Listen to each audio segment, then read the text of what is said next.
And now, Roma Wines, R-O-M-A, made in California for enjoyment throughout the world. Roma Wines present Suspense.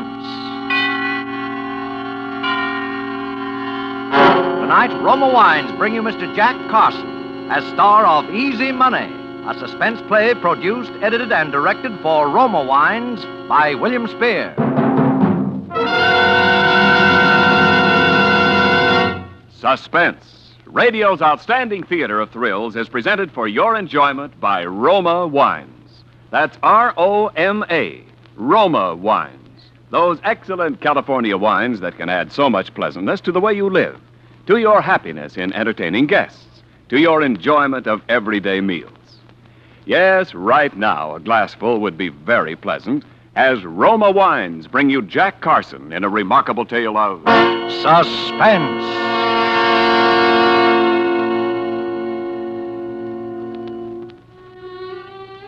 The night I'm telling about, that Easy Money was hanging up there somewhere just waiting to fall right into my lap. I didn't even know it. All I knew was I had business elsewhere.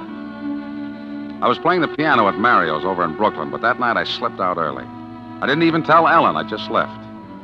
Because for the first time in 14 years, I had a purpose in life, a plan, an objective, and I wanted to think. I was sitting in Gus's grill over a cup of coffee, still thinking, when I looked up suddenly, and there was Ellen.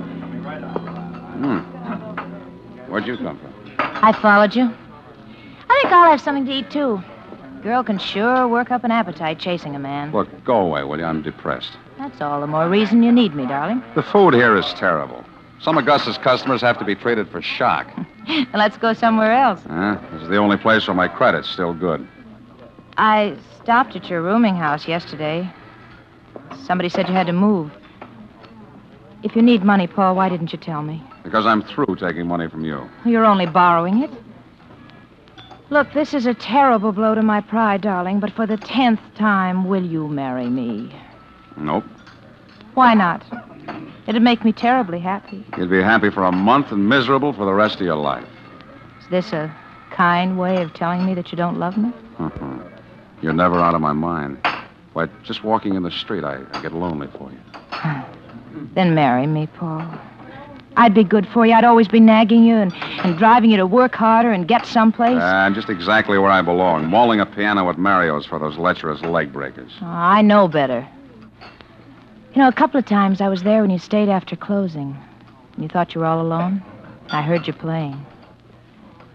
How did you ever get like this? You're imagining things. Well, you never tell me anything about yourself. Paul. When I stopped at your room yesterday, I saw something on the floor that kind of puzzled me. You did? A page torn out of last week's Destiny magazine. What's so puzzling about that? It was all carefully folded. It looked like something you'd been carrying in your pocket. I thought maybe you dropped it, so I brought it along. What would I want that for? I don't know. It's just a full-page ad about the Diary of Martha Lathrop that's starting next week. It says, after 10 years abroad, Martha Lathrop has just come back to America. Her authoritative books have opened the secret doors of politics. Her keen mind has alerted America on world affairs and punctured the stuffed shirts of important men. Now read the sensational story behind all her stories. Extraordinary woman. Yeah. Oh, well. You didn't answer my question yet. Which question? The only one that really interests a woman. Are you going to marry me? I'm already married. You're married? That happens to men, you know. Oh, why didn't you ever tell me, Paul? Well, because it's something that happened a long time ago. It's 14 years since I last saw her. 14 years? And you never did anything about it? Well, there was nothing I could do until now. Until Martha came back to this country. Martha? You mean this woman in Yeah, she's my wife. Martha Lathrop? Your wife? I'm going to see her tonight. But why? In all these years, why didn't you ever... Because sometimes marriage really seems to mean what it says. Till death do us part.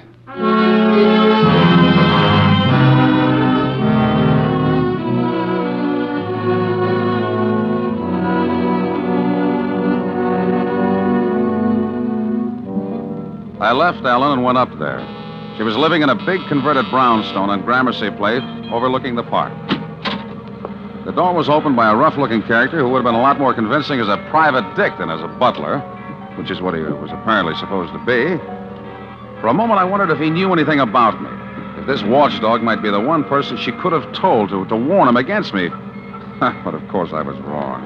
Not with her pride, not her, not Martha. Yes? I want to see Miss Lathrop. You have an appointment? No, but... Then you can't see her. No, wait a minute. Without an appointment, you can't see her. Nobody can see her. Miss Lathrop is a very sick woman. Sick? The newspapers didn't say anything about it. Never mind what the newspapers said. You heard what I said. Well, look, just give her this watch. I'll wait. What about the watch? Well, just give it to her. I think she'll see me. It has her name in it. Oh. Something you found? Yeah, something I found.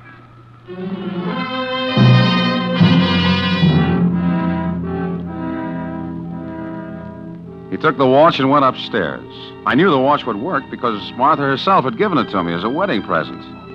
I knew exactly how it would work, up to a point. And if she still wouldn't give me what I wanted, I was ready for that, too. But there was something about the whole setup that I didn't get. The house itself, dark and somber as a prison. The pug-ugly butler. The part about her being sick. It didn't fit. It just didn't fit with what I knew about Martha Lathrop. I sat down in the living room to wait. It almost jumped out of my skin. It was a big bird like a parrot, a macaw or macaw, whatever it's called, peering at me through the bars of a cage. I remembered now reading about how some big game hunter had given it to her.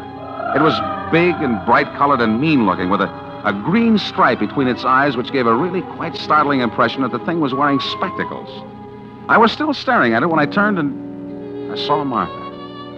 For the first time in 14 years. She was pale, thinner than I remembered, but with the same hard, intense blue eyes, the same air of cold condescension, but there was something else.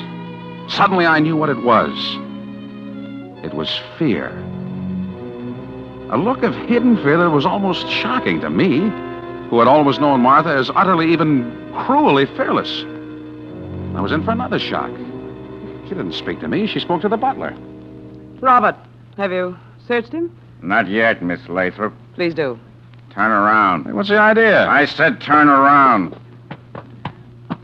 Well, he's all right, Miss Lathrop. Very well. You may go now, Robert. Yes, Miss Lathrop.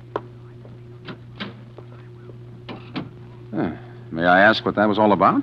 I've had some very trying experiences since I last saw you, Paul. You must have if you have to search all the callers for concealed weapons. What are you afraid of, Martha? I'd rather not discuss it if you don't mind. What do you want? You're not exactly overjoyed to see me, are you? I said, what do you want? Well, I read about your diary. I came to congratulate you. Then congratulate me and get out. Look, Martha, that bird seems to be as bad-tempered as you are. Can you keep him out of this conversation? This conversation is over. Not my end of it, no. What did you come here for? Money? Because the answer's no. No, not this time. This time I want something money can't buy. One of the very few things it can't. What's that? To be free, Martha. Why? So that I can marry again. Did I happen to say something funny? I suppose to some people love isn't funny, is it? Wasn't to me when I married you. That was the one bad miscalculation I made in my life. I know. I knew that first time you went to Paris for a newspaper, I'd never see you again. You said going away would only be temporary, but as the French say, there's nothing so permanent as the temporary. Why didn't you get a divorce then? Why didn't you think then that someday you might want to marry again? After my experience with you? My dear Martha, what I thought of women after that isn't fit language even for your ears. But you weren't above taking money from a woman, were you? You weren't above forging checks with my name, were you? I needed it. And I knew your vanity. That was my temptation and my safety. That you couldn't bear to look ridiculous by admitting that you had a no-good bum of a husband. We made our bargain. I could have sent you to jail. I still can't remember that. Now, why didn't you divorce me? Because you didn't want me, but you couldn't bear the thought that I might be completely free of you. That's ridiculous. Someone once said that we kill the thing we love. Are you trying to say I still love you? You? Oh, maybe in a twisted sort of a way. Because mine was the only love you ever really had. Maybe somewhere deep in your mind you're trying to keep the bleached bones of it. I'm not completely mad. I wonder, Martha. I've always wondered. Get out of here! Without an answer, without my freedom? The answer's no. Never, do you hear? Never. Now, get out. All right, Martha. But never is a long, long time.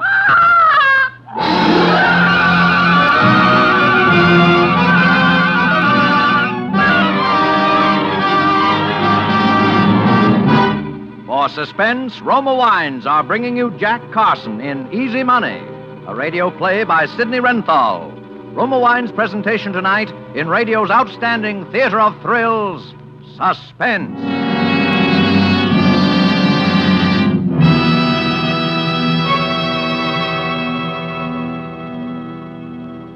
Between the acts of Suspense, this is Ken Niles for Roma Wines. Whether you've been hunting ducks or houses, there's no pleasanter ending to a busy day than a quiet family evening at home. Lights low, fire lit, and a tempting glass of Roma wine to enjoy. For Roma California Sherry, Port, or Muscatel add mellowness to any occasion. And better tasting Roma wines are sure to please, because more Americans enjoy Roma than any other wine. To give you better tasting wine, Roma starts with California's choicest grapes. Then, with winemaking resources and skill unmatched in America, Roma guides this abundant grape treasure unhurriedly to tempting taste perfection. Later, at peak taste richness, Roma selects from the world's greatest wine reserves for your pleasure. Take advantage of Roma's present low prices. Buy Roma by the case. Buy now for the holidays and save on Roma, America's favorite wine. And now, Roma Wines bring back to our Hollywood soundstage Jack Carson in Easy Money, a tale well calculated to keep you in suspense.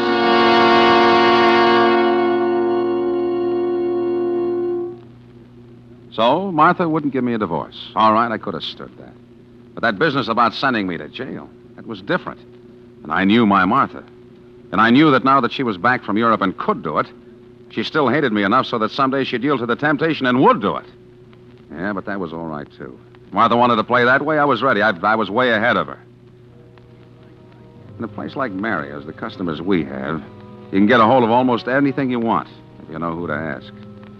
So the first thing I got was nitrazine because it was the easiest and one of the deadliest. And the next was a bunch of keys, passkeys.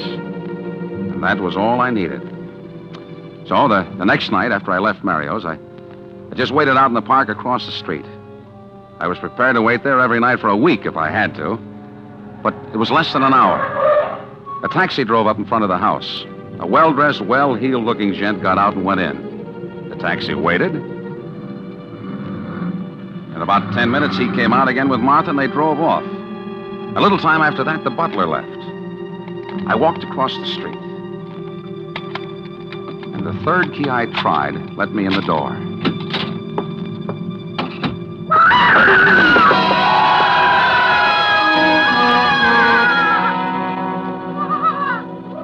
There was that fiend of a bird. But it only stopped me for a minute. I won't say I wasn't nervous. I guess anybody's nervous when they're about to commit a murder. But I hadn't any reason to be, I kept telling myself. Who was going to pin it on me? As far as anybody who knew Martha was concerned, I didn't even exist. Well, I went upstairs and found her bedroom. And on the bedside table, I found the bottle of sleeping pills, just as I expected. She'd always used them, and she was the type that always would. Very carefully, I took each little capsule apart and emptied its contents down the wash basin in the bathroom. Then I filled each one up again with nitrazine, enough to kill a horse. I was down at the bottom of the stairs again when a light went on in the vestibule. She was coming back. I had just time to slip behind one of the heavy curtains in the living room, but that was all. But Martha, to suspect me of all people... Please, Martin, I would rather not discuss it. Martha, you must realize that these obsessions are symptoms of a sick mind. I said I would rather not discuss it. Good night. She'd had a quarrel with someone. That was good. Now I knew she'd take the sleeping pills. She went directly upstairs. I waited. 5 minutes later, the butler came in. But he went straight on to his own quarters somewhere in the back of the house. So I waited some more.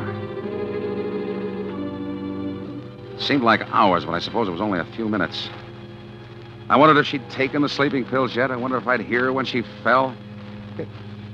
Finally, I didn't dare wait any longer. I slipped out from behind the curtain and crossed the living room. And I just closed the front door quietly behind me when a light went on inside. I pressed into a corner of the vestibule. Through the glass panel of the door, I could see Martha in a negligee coming down the stairs, and she had a bottle in her hand. The bottle of sleeping pills. For a second, I thought she must have found out somehow that she was going to call the police. Yeah, but she wasn't. Moving like a sleepwalker, she crossed the living room. She was dumping one of the pills out of the bottle into her hand, and then she stopped. She stopped in front of the cage of that bird.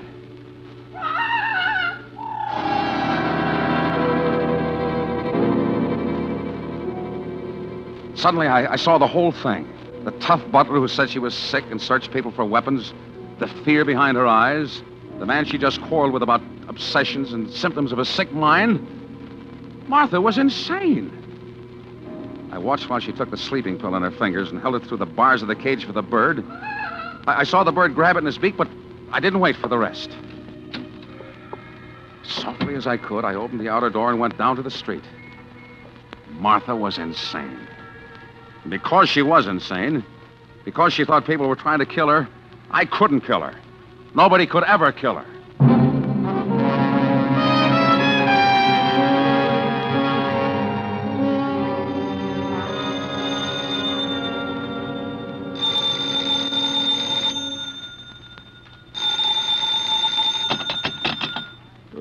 Hello. Paul, are you all right? Alan? Yeah, sure, I'm all right. What time is it? 11 o'clock. I just saw the papers Saw the papers? about Martha Lathrop. What? What about her? She's dead. Poisoned. Poisoned? They found nitrazine. But that's impossible. It couldn't be. I'm afraid it's true, Paul. Ellen, where are you? At Gus's. Wait there.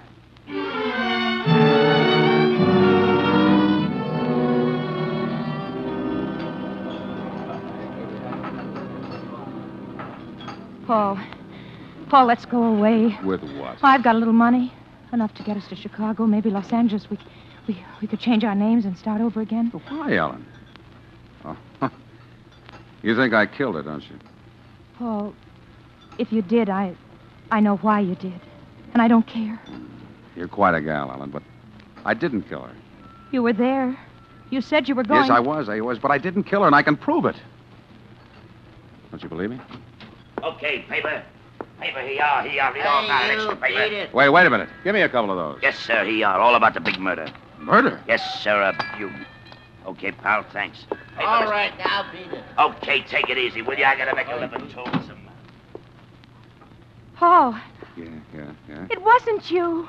Oh, Paul. Dr. Martin Osterman. That must have been the guy she went out with last night.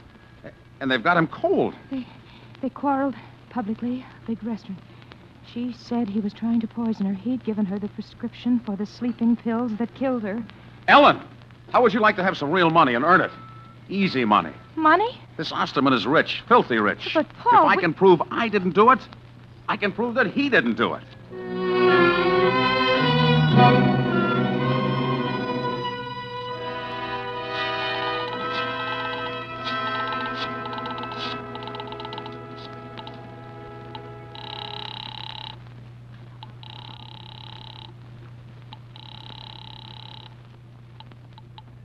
Harrison, Winters, and Forbes. Which one is handling the Osterman case? Why, I'll give you Mr. Harrison. Hello? Mr. Harrison? Yes?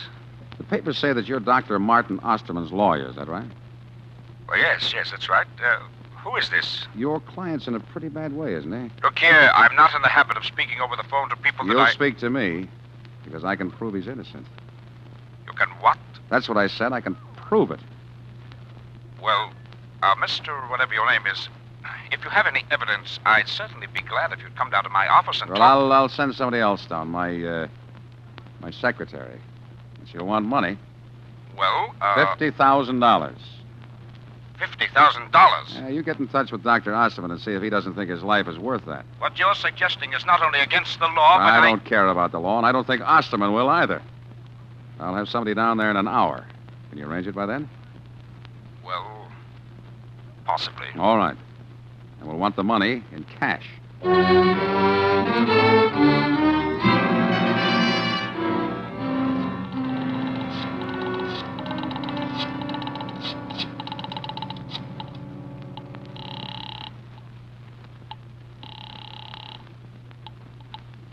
Harrison, Winters, and Forbes. There's a young lady waiting for this call in Mr. Harrison's office. I want to speak to him. Oh, yes. Hello? Paul, Ellen. Have they given you the money? Yes. Did you count it? Yes. All right, put Harrison on, and then start for Grand Central Station. All right, Paul. He wants to talk to you. Thank you. Hello? Mr. Harrison? Yes. All right, here's the dope. Martha Lathrop was not murdered. She committed suicide. What? Suicide? And here's the proof. She was suffering from delusions. She thought people were trying to kill her, poison her, and so on. Dr. Osserman confirms that, of course. Yes, he... What he doesn't know is that it had gone so far she was trying out things she ate on that big parrot she had. The macaw? Yeah, the butler will confirm that. Anyway, she tried out those sleeping pills on the bird before she took them. And you'll find a dead bird in the house to confirm that. Good heavens. So she knew those pills were poisoned before she took them. Martha Lathrop killed herself.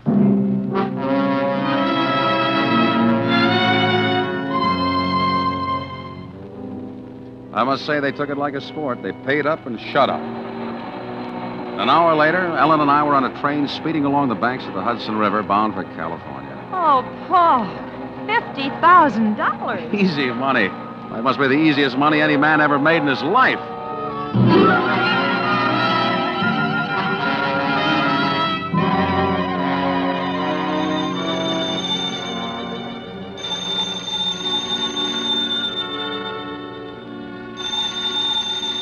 Must have been about 2 weeks after we got to California that I got the phone call. This Mr. Bentley? Yeah? My name's McNulty. I run a pet shop downtown. You must have the wrong Oh, number. no, I don't think so. I got something down here you might be interested in. A bird. A bird? Yeah, a macaw. Real beauty. Got a green stripe between his eyes. Makes him look exactly as though he's wearing glasses. You interested? No. No, I'm... Oh, I could easily bring him up to show you. I got your address. No, I said I'm not interested.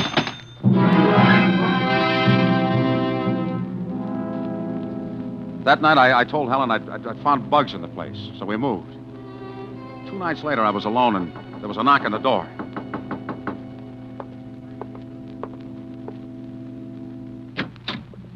Bentley?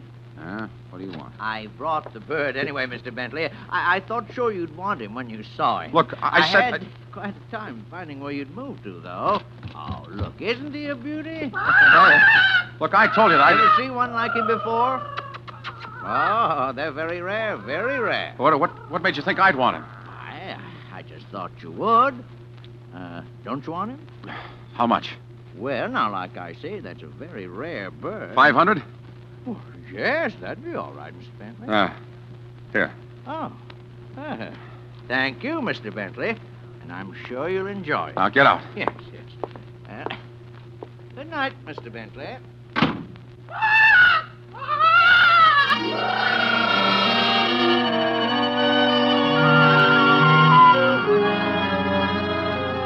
There could be no doubt about it. It was the same bird. I opened the cage and roughed his feathers to see if the markings might have been painted on. Hey! He bit me. But it was the same bird. He sat there staring evilly at me through those spectacles of his, laughing at me. I reached in the cage again and wrang his neck.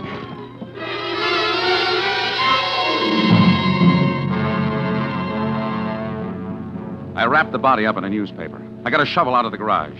I drove about 5 miles up Topanga Canyon and parked in a side road with my lights out. I went down into the canyon and started digging. I dug like a madman. The sweat was running into my eyes, and I was gasping for air, and suddenly a light was shining full in my face. All right, Bentley. Wait, the bird is dead. I couldn't have done it. I couldn't have killed her. The bird is dead!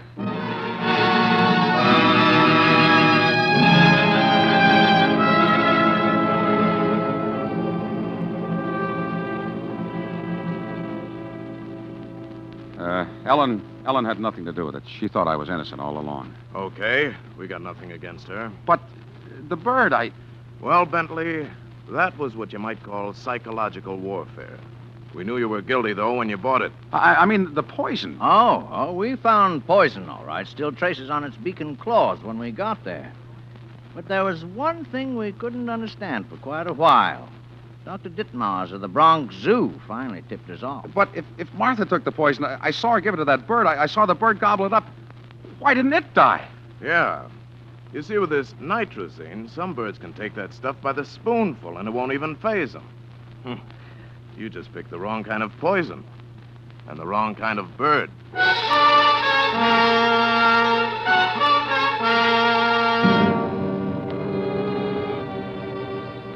And so, being of sound mind and somewhat relieved to know it, I do hereby bequeath in this my last will and testament, witnessed here in the death house at Ossining, New York, on this 7th day of November, to my wife, Ellen, the sum of $48,700, the remainder of that easy money, hoping that the facts herein set forth will assure her that she has a right to it, since I will shortly, to my regret, have earned every nickel of it.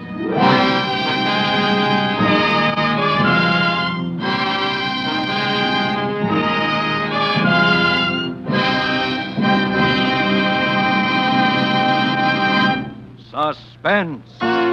Presented by Roma Wines, R-O-M-A, made in California for enjoyment throughout the world. This is Ken Niles presenting our suspense star of the evening, the handsomest man in Hollywood, Jack Carson. Jack, you can stop twisting my arm now. I said it. Oh, I suppose I'm not really the handsomest, just one of the best looking. Well, Jack, when it comes to looks, I'll take Hedy Lamarr.